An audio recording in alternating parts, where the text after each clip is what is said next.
চরম অর্থকষ্টে দিন কাটছে বড়লোকের বিটিলো গানের রচয়িতা রতন কাহারের। বড়লোকের বিটিলো লম্বা লম্বা চুল, এই গানটি অনেকেরই পরিচিত। গানটির রচয়িতা রতন কাহার। 1972 সালে তিনি এই গানটি লিখেছিলেন এবং এই গানটি প্রথম গেয়েছিলেন স্বপ্না চৌধুরী। রতন কাহার ভারতের বীরভূমের বাসিন্দা, তবে বর্তমানে চরম অর্থকষ্টে রয়েছেন কাহার। নিউজ 18 এর প্রতিবেদন অনুসারে চরম অর্থকষ্টে দিন কাটাচ্ছেন রতন কাহার। সঞ্চয় করা টাকা থেকে পাওয়া সামান্য সুদ এবং পশ্চিমবঙ্গ সরকারের লোকশিল্পী ভাতায় কোনো রকমের সংসার চলছে তার। কেউ খোঁজও রাখে না 89 বছর বয়সী এই শিল্পীর। বহু বছর ধরে কেউ খবর রাখেনি রতন কাহারের। তবে কয়েক বছর আগে আবার খবরের শিরোনামে ফুটে এসেছিলেন রতন কাহার। তবে কি কারণে নাম উঠে এসেছিল এই বিষয়ে জানা যায়, বলিউড র‍্যাপ গায়ক বাদশার একটি গান নিয়ে বিতর্ক হওয়ার পরে রতন কাহারের নাম উঠে আসে খবরের শিরোনামে।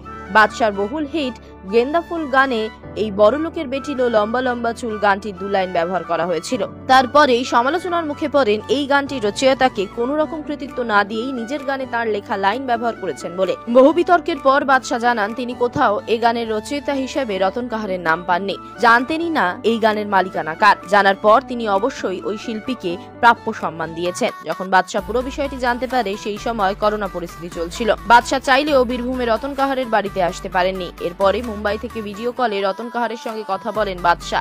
আর কথা বলার পরেই রতন কাহারের স্ত্রীর অ্যাকাউন্টে 5 লক্ষ টাকা পাঠায় বাদশা। তবে এত কিছুর পরও রতন কাহার এখনো আর্থিক কষ্টের মধ্যে দিয়ে জীবনযাপন করছেন। কয়েকদিন আগেই চাঁদের দক্ষিণ মেরুতে সফলভাবে অবতরণ করেছে চন্দ্রযান 3। রতন কাহার এই চন্দ্রযান নিয়েও একটি গান গেয়ে ফেলেছেন।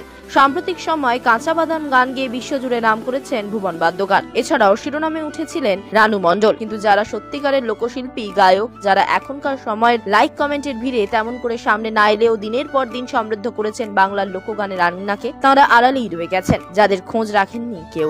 রতন কাহারও তাদের মধ্যে একজন। এত গুণী একজন শিল্পী হয়েও আর্থিক কষ্টেই দিনানিপাত করছেন। অপরদিকে কাঁচা বাদাম গান গেয়ে সম্প্রতি বিশ্বজুড়ে নাম করেছেন ভুবন বাদ্যকার। সম্প্রতি গাড়ি হয়েছে তার, হয়েছে বাড়িও। আচমকাই ভাইরাল হয়ে যেন নতুন জোয়ার এসেছে দরিদ্র ব্যবসায়ীর জীবনে। কিন্তু যারা সত্যিকারের লোকশিল্পী গায়ক, যারা এখনকার সময় লাইক কমেন্টের ভিড়ে তেমন করে সামনে না এলেও দিনের পর দিন সমৃদ্ধ করেছেন বাংলার লোকগানের আঙিনাকে, তারা কেমন আছেন? বহু যুগ বিস্তৃতির পর রতন কাহারের নাম কয়েক বছর আগে সামনে এসেছিল বলিউড র্যাপার গায়ক বাদশার এই গানকে নিয়ে বিতর্ক হওয়ার পরে। তার বহুল হিট গেন্দা ফুল গানে তিনি বড়লোকের বিটিলো লম্বা লম্বা চুল গানটির 2টি লাইন ব্যবহার করেছিলেন। তারপরেই সমালোচনার মুখে পড়েন এই গানটির রচয়িতাকে কোনো কৃতিত্ব না দেওয়ার ফলেই তিনি সমালোচিত হয়েছিলেন।